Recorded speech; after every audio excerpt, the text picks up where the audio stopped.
puis un peu de tout ce que on avait déjà parlé une fois dans une vidéo d'écriture. Voilà. Alors, ce soir j'ai deux carnets. Voilà, j'en ai un bleu et un noir. Alors, je vais t'expliquer un petit peu tout ça.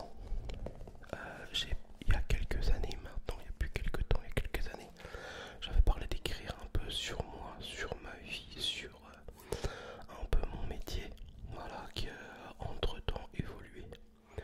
J'ai eu la chance dans ma branche de pouvoir évoluer, de faire d'autres choses et tout. Et parce que pour ceux qui se demandent, je suis dans la fonction publique. Voilà, je suis fonctionnaire, comme n'importe quel fonctionnaire. Et plus précisément, je travaille dans un service technique et pas que. Voilà. Et à l'époque où quand je me suis mis à écrire un peu, j'étais cantonnier. Voilà, j'étais cantonnier à la ville de Dijon. Voilà, quand je suis arrivé ici, il a fallu trouver du boulot. Et j'ai trouvé un boulot en qualité de cantonnier, donc avec une charrette, une pince, un balai, une pelle, et voilà, on y va. Et moi j'ai gardé un petit peu de cette image d'ancien à l'ancienne. Voilà, tu vois la personne qui se lève le matin, qui part embellir les villes, les rues. Et puis j'ai eu la chance d'assister à beaucoup de choses, beaucoup de moments de vie, des scènes, des gens avec qui j'ai pu parler, que ça me remémore, des idées, tout ça. Et puis à l'époque, je sais pas si tu étais déjà là et que tu as pu te souvenir de cette vidéo, j'avais commencé à écrire justement tout ça. Et je trouve que c'est important. Donc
une vie quoi. Parce qu'en fait, tu te rends compte que moi, je veux dire, tu vois, j'ai perdu, pas comme tout le monde en a perdu des êtres chers. Et que j'ai pas connu. Voilà, moi j'ai perdu un de mes grands-pères, je devais avoir 3 ans et demi.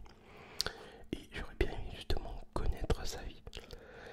Et bah, si cet homme-là aurait peut-être laissé des écrits, peut-être que j'aurais pu savoir des fois ce qu'il a vécu et savoir un peu ce qu'il a ressenti.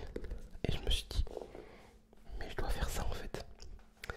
Donc c'est un peu comme un carnet de vie. Ouais, voilà, on va dire c'est un carnet intime. Et je me suis mis à faire ça. Et je pense que je le ferai éditer comme un carnet intime.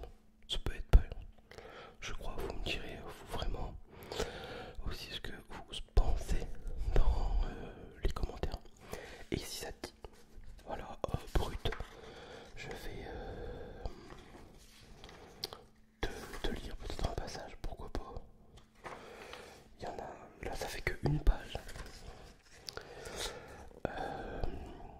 Comme là, premier souvenir, un petit matin de septembre, je décide de prendre pelle et pioche et monte dans mon véhicule pour aller nettoyer une rue qui n'avait pas été faite depuis au moins 2 ans.